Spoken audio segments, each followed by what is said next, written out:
قاری صاحب میں نے خواب دیکھا ہے کہ گوشت کی ہڈیاں چوس رہا ہوں سیف اللہ نور۔ دیکھیں جی، اس میں نا تھوڑی ڈیٹیل کی ضرورت ہے کہ گوشت جو ہے وہ پکا ہوا ہے یا پکا ہوا نہیں ہے، پھر اس کو دیکھتے ہوئے مطلب اس کی ایگزیکٹ تعبیر بتائی جا سکتی ہے۔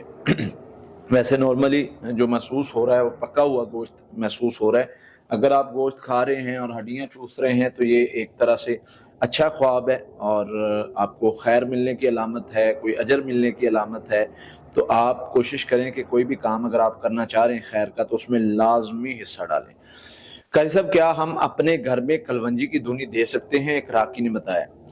دیکھیں جی، حدیث میں تو کلونجی کھانے کا ذکر ہے، باقی مختلف چیزوں کی دھنی دی جا سکتی ہے۔ جیسے اگر میں کلونجی کے بارے میں کلونجی کی دھنی کے بارے میں نہیں جانتا، یہ تو وہی راکی بتا سکتے ہیں جنہوں نے بتایا ہے۔ میرے علم میں ایسی کوئی دھنی جس سے یعنی جادو جنات کے مسائل یا دوسرے مسائل میں فائدہ ہو تو میرے علم میں ایسی نہیں ہے۔ ہاں، بعض عرب میں جو ہے وہ عود وغیرہ کی دھنی دی جاتی ہے اور اس کا مقصد خوشبو ہوتا ہے، لیکن اس سے جو کلونجی کی دھنی ہے اس سے خوشبو تو نہیں بنتی۔